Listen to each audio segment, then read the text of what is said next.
said, by the time I'm 30, I'm going to marry. So I was going to use my 20s to live like a vagabond. God forgive me. Anyway, you are forgiving me. So I was going to use my 20s to do anyhow.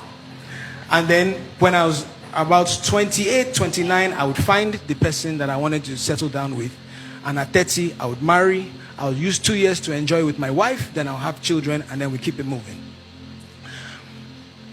But God had other plans. Anyway, so I realized, I was 30, I was 31, I was 32, and I was still just living really crazy, really reckless. And so I started thinking, okay, this is not the plan. I said I was going to do this by 30, and now I'm 32, 33. It's time to, to fix up. And so at the time, I found somebody that I really got along with very well. We worked well together. We'd had like a casual relationship for a while, and I said, okay, this is the person. I'm going to just make this work, And so I was taking steps, and for the first time, I actually took this person and introduced them to my family, introduced them to my parents, like, oh, this is the person I'm dating, and and so on and so forth. And I just, for a few months, I just didn't really have peace.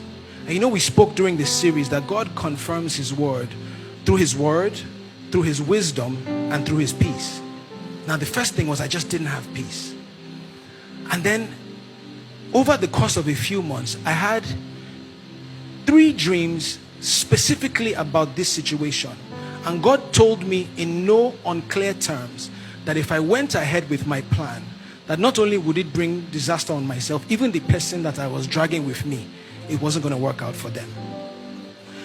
And after I had the 3rd dream, I knew very clearly what God was saying to me. So I said, okay, let me go to a spiritual leader and say, hey, this is what I think God is saying.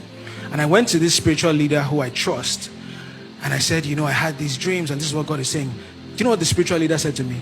They said, actually, God told me months ago that this is not the person for you, but I know you are stubborn. So I went to God and said, please, your son, go and tell him yourself. Because if I go and tell Banky this, he will marry the girl next week, just to prove a point that nobody can tell him what to do. So at this point, I knew what God was saying. So I kind of ended that relationship. And for the next year or 2, I was just focusing on work, focusing on trying to be a better person, focusing on just trying to develop and fix my life. And I started going to church very regularly. I started going to TPH. Shout out to people that are here from the Dome. And so I'm hearing PT preach, and it's building my faith, and I'm just trying to be a better person, a better child of God.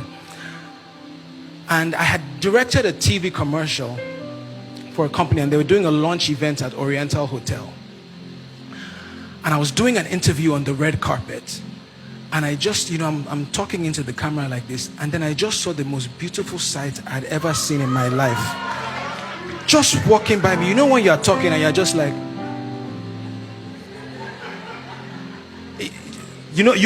men, I mean the men in the house, you know what I'm saying, when you see the work of God. So here's the interesting thing. In my mind, that was the first time that I had ever seen Adesua.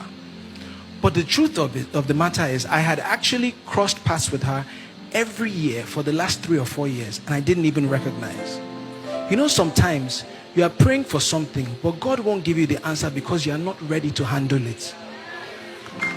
So I had actually crossed paths. She had even interviewed me on camera, and I didn't even nothing. But this very day, that's why you need to stay in a place of faith. Go to church, listen to the word of God.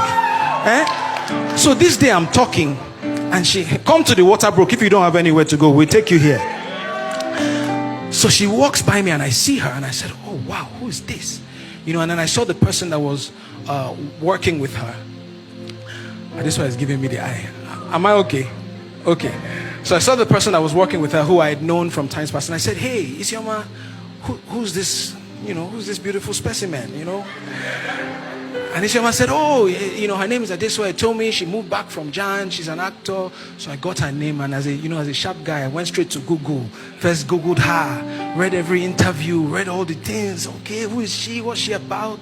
Now, I had never seen her act in a movie. I'd never seen any of her films at the time.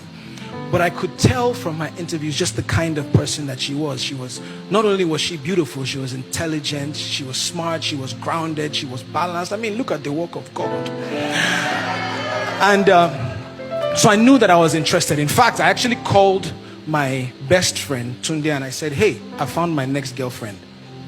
You know, as a man of faith, you have to speak things into existence. So the next thing I did was I went to her Instagram and I just started scrolling. And I was, you know, when you're doing the Instagram research, don't act like I'm the only one that has ever done this. So I'm scrolling, back, you can't even check the ones now after they're packaged and said, you have to go back to the beginning. So I scrolled all the way back and I saw a post where she was sitting with like 3 friends and they were sitting on the floor singing worship songs. And it was so refreshing to me to find somebody in entertainment who was proud of their faith. I'm proud of their relationship with God, that they're just sitting here singing and praising God right there on their Instagram. I said, okay, maybe we have something here. So I slid into her DM, as we do. And this morning when I was preparing, I actually scrolled back like, how many years now of DMs? Yes. And I found the DM that I sent and I said, hi. So we haven't officially been introduced, but I saw you at the launch the other day, and I've decided that I'm going to be your biggest fan. I'm Banky. Can we please be friends? Appreciate me.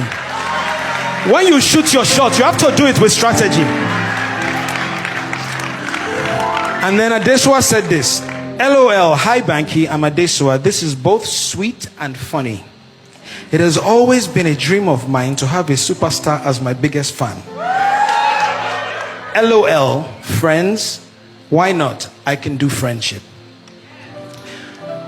Gentlemen in the audience, take wisdom from what I'm saying. He who has ears to hear. God bless you. Now, I didn't know this at the time, but she was kind of coming out of a relationship. You know when you're in that place where you are single, but you're in a relationship, but you are single, but you're in a relationship, and today you are broken up, tomorrow you are fighting. She was in this gray area space. And one thing, if you know Adesua, you know that she loves hard.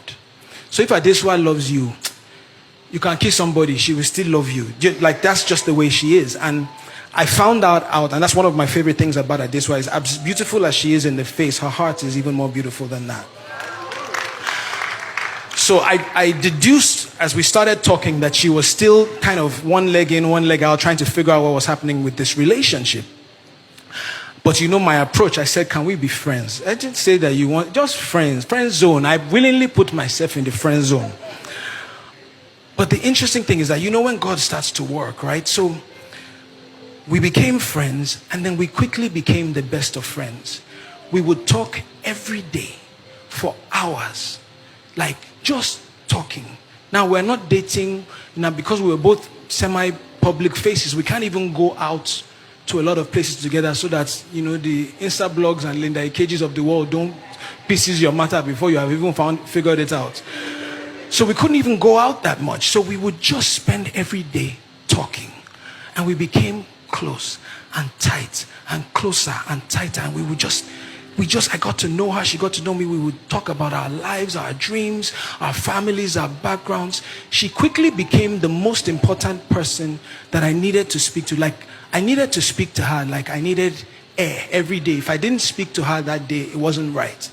And I can actually confidently tell you that from that first day that she gave me her number in that DM till now, I've spoken to her every single day since that time.